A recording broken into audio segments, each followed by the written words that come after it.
വെള്ളിയാഴ്ച ദിവസമായിട്ട് നീ എന്നെ വെല്ലുവിളിക്കുന്നോടി. എടി തച്ചോളി ഉദയനന്റെ കുടുംബമാടി ഞാൻ.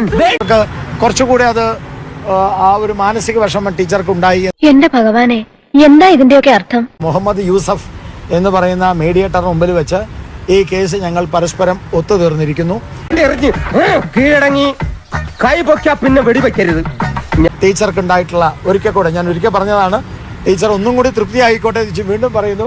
ടീച്ചർക്ക് ഞാനൊരു സംഭവം തന്നെ ഉണ്ടായിട്ടുള്ള മാനസിക വിഷമത്തിൽ ഞാൻ ഖേദം രേഖപ്പെടുത്തുകയാണ്. എന്തു തന്നെ ചെയ്തു, പക്ഷെ ദേഹോപദ്രവേൽപ്പിക്കരുത്. പഞ്ചഭാവോ കണ്ടാൽ മനസ്സിലാവും. അപ്പൊ ഇതോട് കൂടിയിട്ട് ടീച്ചറും ഞാനും തമ്മിൽ രാഷ്ട്രീയമായിട്ടുള്ള വലിയ അകൽച്ചയുണ്ട്. പൊതുവെ ഉള്ള ആ ഒരു ഉളത്തരുണ്ടല്ലോ, ദോഷം പറയരുതല്ലോ, അത് നിനക്ക് ഇത്തിരി കൂടുതലാണ്. മാനസികമായിട്ട് ഒരു സ്ത്രീ എന്ന നിലയിലുള്ള ടീച്ചറുടെ വ്യഥയും വിഷമവും, അതുപോലെ രാഷ്ട്രീയ പ്രവർത്തക എന്ന നിലയിലുള്ള ടീച്ചറുടെ വിഷമവും, ഇത് രണ്ട് കണക്കിലെടുക്കാൻ ഞാൻ ബാധ്യസ്ഥനാണ്. ഈ നിമിഷം മുതൽ സാറ് ചരിത്ര പുരുഷനാകാൻ പോവല്ലേ? അദ്ദേഹത്തിന് പറ്റിയിട്ടുള്ള തെറ്റ് അദ്ദേഹം തന്നെ സ്വയം ഏറ്റുപറഞ്ഞു. അയ്യോ പാപം, ഞാൻ ചേട്ടനെ വെറുതെ തെറ്റിദ്ധരിച്ചു. അദ്ദേഹം ഖേദം പ്രകടിപ്പിച്ചു.